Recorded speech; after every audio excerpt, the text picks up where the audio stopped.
Mến chào quý vị và các bạn đã cùng quay trở lại với kênh của chúng tôi. Rất vui được đồng hành cùng quý vị với nội dung lan truyền bức ảnh với nội dung lọ lem về ra mắt nhà thiếu gia sầm nhất ở Tây Ninh, phản ứng của chính chủ. Những ngày gần đây, mạng xã hội xôn xao trước bức ảnh được lan truyền với nội dung gây chú ý, lọ lem về ra mắt nhà thiếu gia sầm nhất ở Tây Ninh. Nhân vật được nhắc đến là Mai Thảo Linh, thường được công chúng biết đến với biệt danh lọ lem, ái nữ đầu tiên của Quyền Linh. Ngay lập tức, thông tin này đã thu hút sự quan tâm lớn từ cộng đồng mạng, đặc biệt trong bối cảnh lọ lem đang bước vào độ tuổi trưởng thành và nhận được nhiều sự chú ý hơn về đời sống cá nhân. Bức ảnh đang gây tranh cãi khi ghi lại khoảnh khắc một cô gái có ngoại hình khá giống với lọ lem sánh bước bên cạnh một chàng trai trong khuôn viên của một khu vườn. Tuy nhiên, do được chụp trong điều kiện ánh sáng yếu và từ phía sau lưng, thế nên gương mặt của hai nhân vật chính thì không thể hiện rõ ràng. Dù vậy, vóc dáng thanh mảnh, mái tóc dài cùng phong cách ăn mặc nhẹ nhàng của cô gái trong ảnh khiến nhiều người liên tưởng ngay đến lọ lem. Chính những điểm tương đồng này đã khiến bức ảnh nhanh chóng lan truyền trên nhiều nền tảng mạng xã hội, kéo theo hàng loạt những bình luận bàn tán, suy đoán.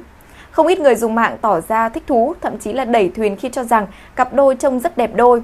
Một số tài khoản còn khẳng định đây chính là khoảnh khắc lọ lem về ra mắt gia đình nhà bạn trai, được cho là một thiếu gia có tiếng ở Tây Ninh.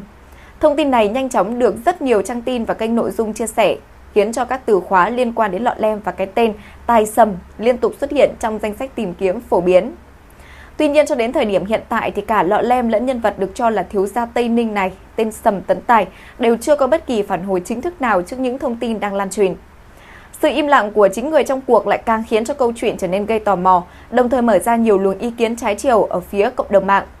Một chi tiết khác cũng được cư dân mạng đặc biệt chú ý, đó là việc lọ lem đã không đăng tải video mới trên nền tảng TikTok kể từ ngày 25 tháng 2. Khoảng thời gian im ắng kéo dài hơn một tháng này trùng với thời điểm các thông tin liên quan đến tài sầm bắt đầu xuất hiện và lan truyền mạnh mẽ. Điều này khiến một bộ phận người dùng mạng xã hội đã đặt nghi vấn về sự liên quan giữa hai sự việc, dù chưa có bất kỳ bằng chứng cụ thể nào. Trên thực tế thì đây không phải lần đầu tiên lọ lem và tài sầm vướng vào tin đồn tình cảm. Trước đó vào khoảng cuối tháng 2 và đầu tháng 3, cái tên tài sầm từng trở thành từ khóa được tìm kiếm nhiều với nghi vấn là bạn trai lọ lem. Tuy nhiên cũng giống như lần này, tất cả các thông tin khi đó đều chỉ dừng lại ở mức độ suy đoán từ cộng đồng mạng, chưa từng được xác nhận bởi người trong cuộc. Nguồn gốc của những đồn đoán này chủ yếu xuất phát từ chính các tương tác giữa hai người ở trên mạng xã hội. Nhiều người phát hiện ra cả lọ lem và tài sầm có theo dõi lẫn nhau trên các nền tảng mạng xã hội. Không chỉ dừng lại ở đó, tài sầm còn thường xuyên thả tim các bài đăng của lọ lem, thậm chí để lại những bình luận kèm với biểu tượng trái tim. Về phía mình thì lọ lem cũng đã đáp lại các bình luận này một cách khá là thoải mái và thân thiện, khiến cho nhiều người cho rằng cả hai có mối quan hệ thân thiết ở trên mức tình bạn bình thường.